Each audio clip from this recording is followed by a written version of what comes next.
The Center for Disease Control tells us that eating more fruits and vegetables adds nutrients to diets, reduces the risk for heart disease, stroke, and some cancers, and helps manage body weight when consumed in place of more energy-dense foods.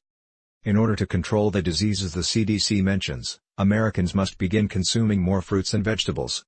The nutrients, vitamins, minerals and phytonutrients, in fruits and vegetables can help the body function properly, and help the immune system fight off disease. So, let's first talk about juicing. Juicing basically separates the liquid, the juice, in the plant cells from the cell structures which we can call fiber. The juice goes in your drinking glass.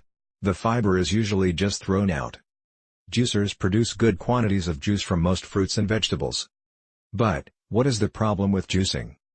Juicing provides only the juice, not the fiber. You drink the juice, often with high concentrations of sugars, without the fiber to slow digestion. This spikes insulin and usually causes you to feel tired. Now, let's talk about blenders and making more healthy smoothies. Smoothies, made in a blender, include the dietary fiber of the fruits and vegetables and so, often have a thicker consistency, similar to a milkshake. The fiber helps slow digestion and controls insulin levels. This prevents the insulin spikes that overcorrect your blood sugar levels, making you feel tired. Another important point is that the value of the nutrients in a smoothie can be reduced through oxidation.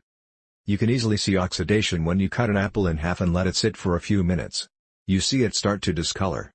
That's the oxidation that is reducing the nutrient value of the part of the apple exposed to the air. When the nutrients are exposed to air, the oxygen combines with various vitamins and phytonutrients to render them less potent.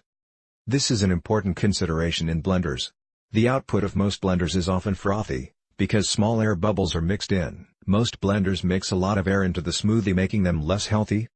To make smoothies that are healthy, you need to reduce the air in the blending jar when blending a smoothie. Today's modern vacuum blenders come with a large blending jar in which you put all the fruits, vegetables and other ingredients you want to blend. The top of the blending jar makes an airtight seal.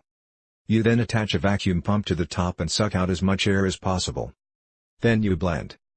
This produces smoothies that are healthy and taste great. Check out our webpage below to see more details about how to make smoothies that are healthy.